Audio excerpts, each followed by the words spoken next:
Dear Soap Diary Beach. Guess who pregnant? Portia. But who the baby father though? Who is the baby father though? A lot of people been asking who is the baby father though for Portia's baby. Okay?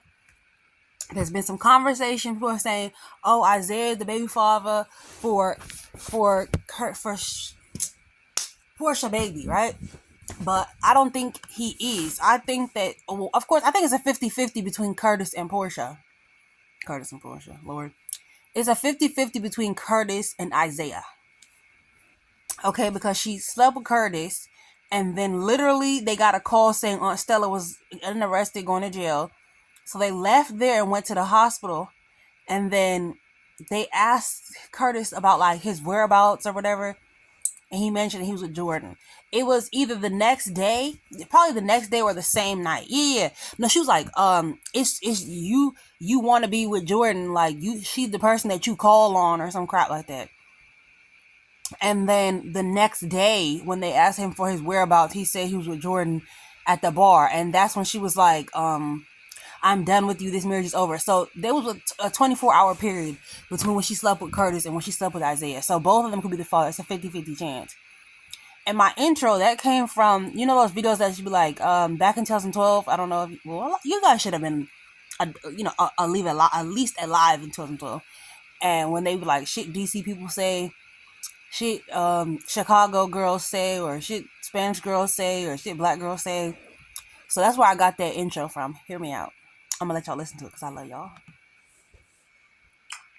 Bitch. Hola. Guess who pregnant? But who the baby father?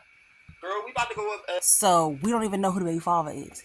But we finna figure it out. I think the baby father finna be Curtis because we've never had a black baby born on GH before. And I don't think they're gonna let our first black baby from GH be born and it be born to freaking Isaiah. Like, that don't make no sense. What story would that drive? I mean, yeah, it would, but I guess it would because the baby father wouldn't be her husband, but I don't know. But Portia and Curtis is not trying to be together right now. Curtis is not trying to be with Jordan or anything like that, but it's the potential for him to be with Jordan. And Portia and Isaiah already said they was going to start their little sneaky link stuff this weekend at the cabin. So, I don't know, but I just feel like they're going to let Curtis be the father because Curtis been on the show longer, and they give Curtis everything. Like, he got to be Trina's father and everything. And Trina, this sibling is going to be 20 plus years younger than her, but at least it would give her a chance to build up a legacy family on the show or something of that nature. And I don't think we've ever had like a full black baby born on screen. Like, is there something flying around here? I don't know. I think it's the light. I think it's the light bouncing. Yeah, I think it's the light bouncing. I'm just, okay. So we had Brian and Claudia in the 80s have a baby, and they had twin girls, but I just don't know if they were born on screen. And they definitely weren't raised on screen. So to see this one be born and raised on screen, that would be nice. But I honestly think that the baby's probably going to be like a miscarriage or something. So it's like a plot point baby to stir up drama. But all black babies die on this show. Molly and TJ baby gone, both of them. So also another thing that I mentioned yesterday in my previous video is the fact that on General Hospital, black women never know who their baby's father is. They never get pregnant and know who the baby's father. I think Brian and Claudia might have been the only situation where she knew who the baby's father was. Portia didn't know who her baby's father was with Trina.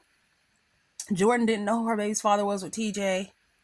Even Simone Ravel from the 80s and Tom Hardy, she didn't know little Tommy was his. He could have also been her boyfriend, this other guy that she had messed with.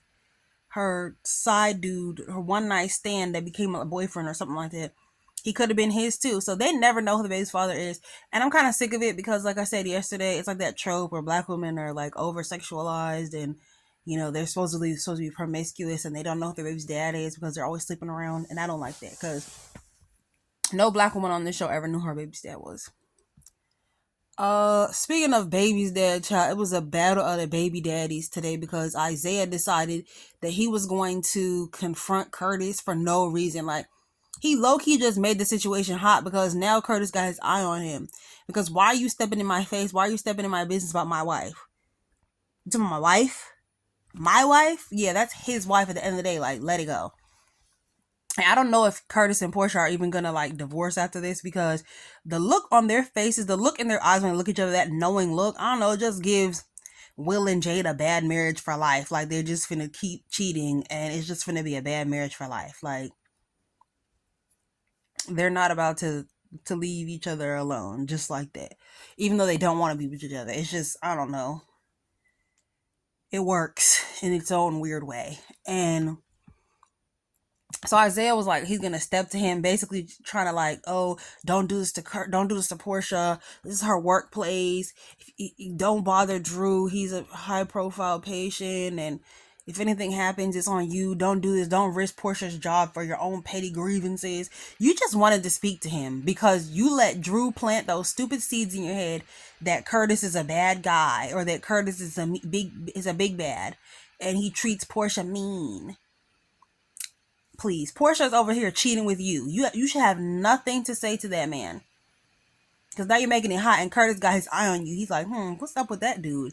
And they almost come to blows, and Britt has to step in between them and basically break up the goddamn fight between them.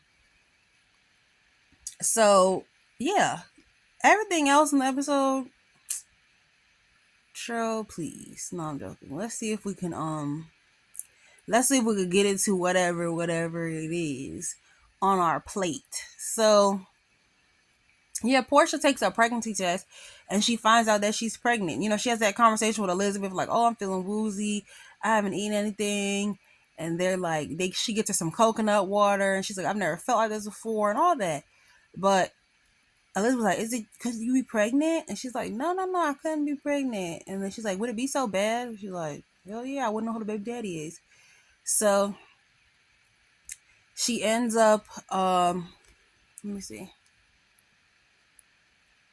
All right, yeah. So she ends up taking the pregnancy test when she's gone, and Elizabeth was like, "Oh, I'm so glad, like almost thought for a second there that you was pregnant." I guess in the show, Portia's supposed to be like 46 or 47.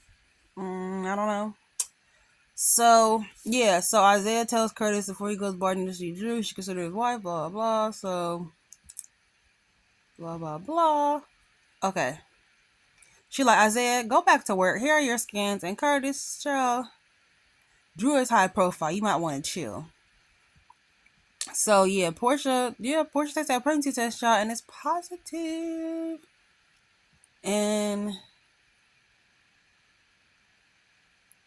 oh yeah, so Britt was like, I was delivering files and breaking up fights.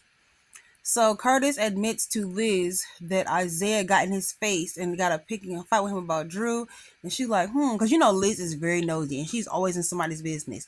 So she's going to find a way to figure out what the hell is going on now. She's going to make it her little mission. Because for real, Isaiah should have been her cousin. Now then I could really get behind this, him and Portia appearing and them having a baby, because then it would be a Hardy baby. A real legacy child. But whatever. Seems like we'll never have a legacy family on this show. Not as long as the are in charge. So Isaiah ends up admitting to her, like, look, I probably caused more issues with talking to Curtis. And she was like, look, I understand you want to protect me and that's cool and all, but just avoid Curtis because I don't need him getting it in our situation. All right, so Gio and his grandfather, let's just knock this out the way really, really quick. So Gio and the grandpa was talking about him and Emma, and they were saying like he want to move out because he really like Emma and he thinks she don't like him, so he can't live with her by feeling this way. And Emma at the same time was talking to her grandmother over there, talking to their grandparents. So Emma at the same time was talking to her grandmother Anna and telling her that she kissed Gio and she shouldn't have did that as a mistake, and now she made things awkward because Gio don't like her and they haven't got a chance to talk about it. So then she ends up coming to the gym to actually talk to Gio about it, but then he ends up telling her they're gonna move out. He's gonna move out, so now they're probably not gonna talk to each other about it, and we'll keep dancing around like this until November sleeps, where they randomly sleep together and decide to be a couple. GH style. No dates, no relationship, just weird, awkward friendship, a kiss, and then a misunderstanding, and then sleeping together, because that's just life, right? Apparently in Port Charles, New York. So speaking of, he was in the gym with his grandpa. So DA Brendabot comes in there and she's flirting with Sonny like, oh, Mr. Corinthos, I'm not gonna tell you anything, Mr. Corinthos. You always have an angle, and so do you. Because it was clear as day that that she was in there because she wanted to see Sonny's face when the warrant came out. She wanted to see if he was going to get any phone calls or if he was going to act any way suspicious or guilty. She's not slick. I peeped that. She was there for the reaction. That's what she stuck around for. That's why she was pressing for that warrant, and she wanted it done now. And she was in that gym talking about her kickboxing class. So if you go in a kickboxing class, why are you not in the damn classroom? Why are you playing with the 5-pound weights in the lobby? I mean, in the what do you call it? By the ring. You have a class to go to.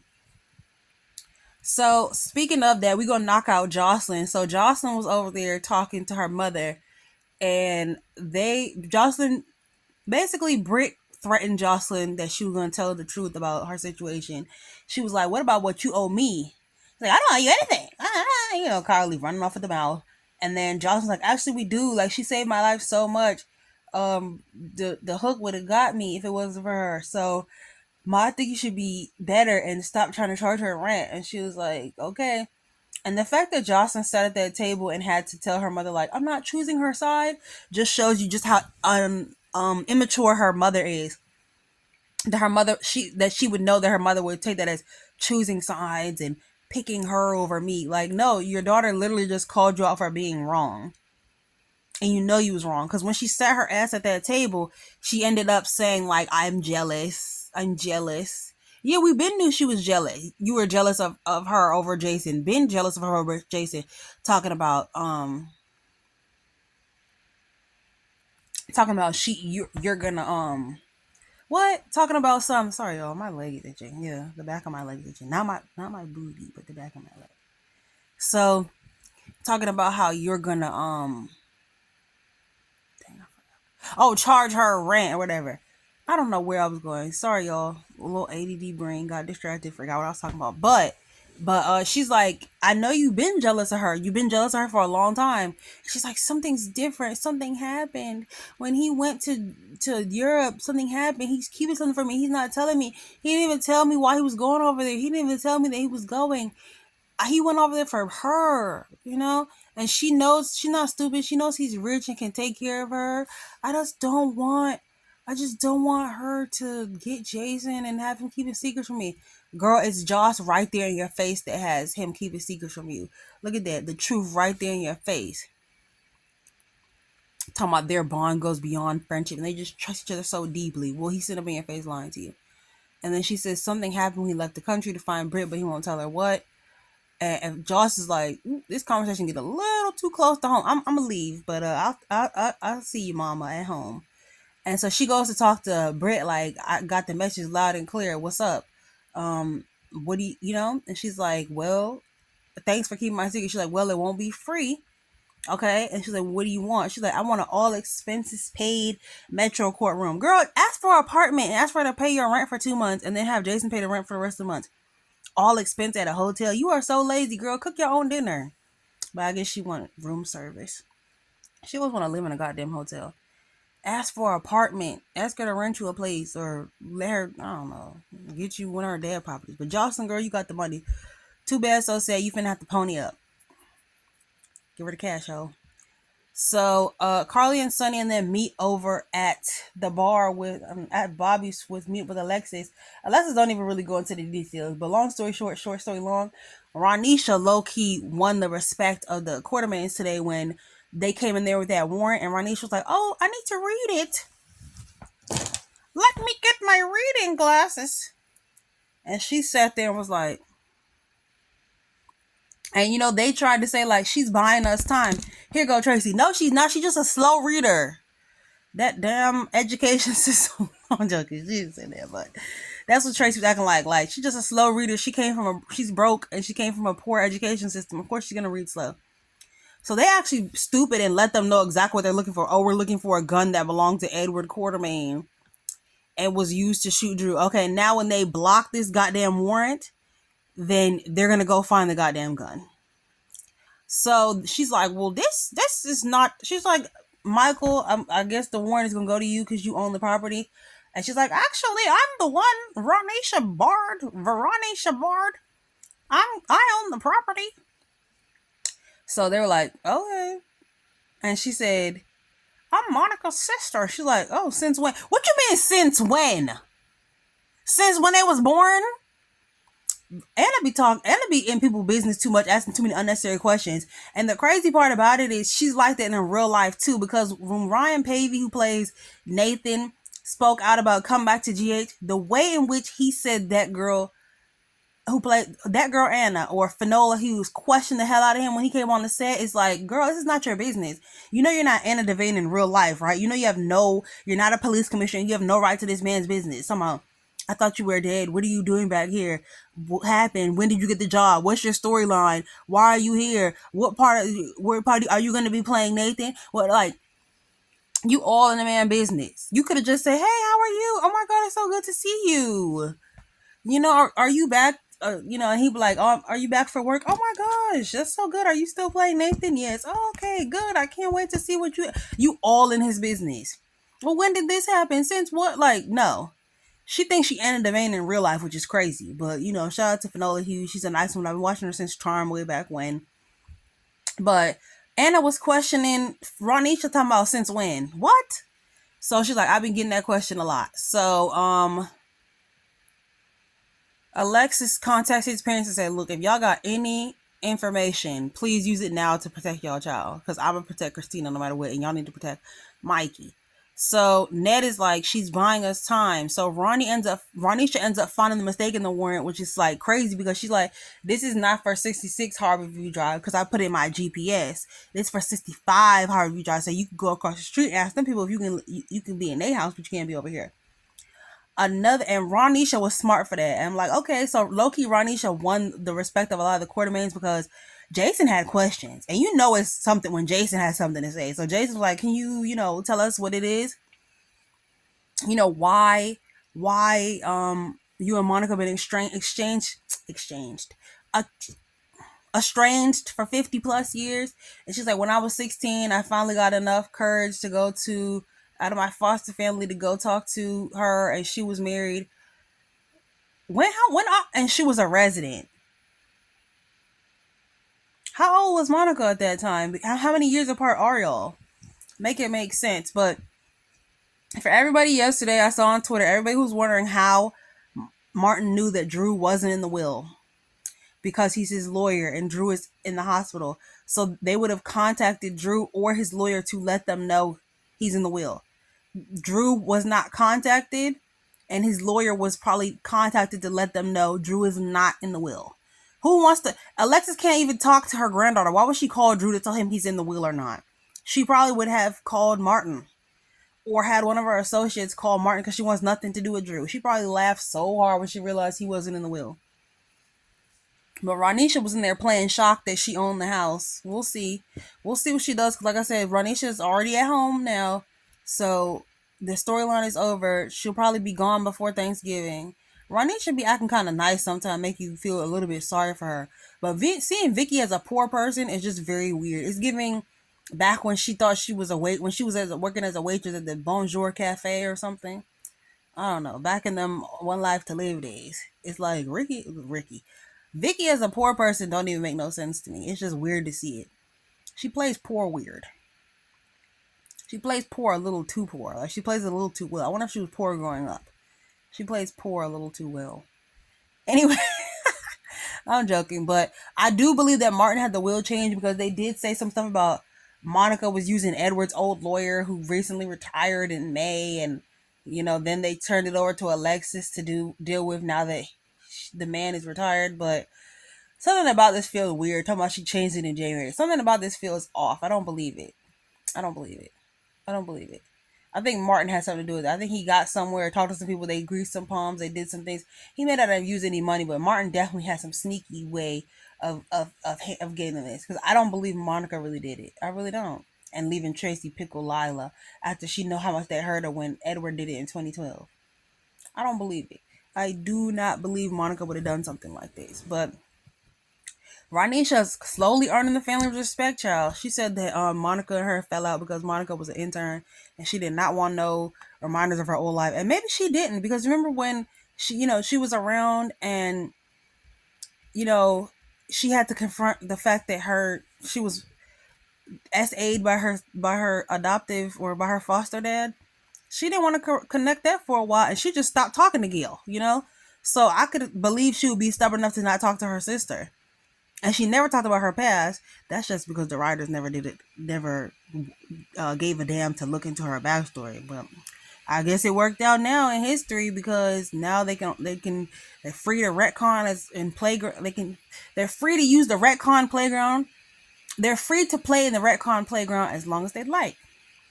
So Tracy's gonna contest the will. I hope Emma and Gia work it out. We know that they're probably gonna drag this because they don't know how to do romance.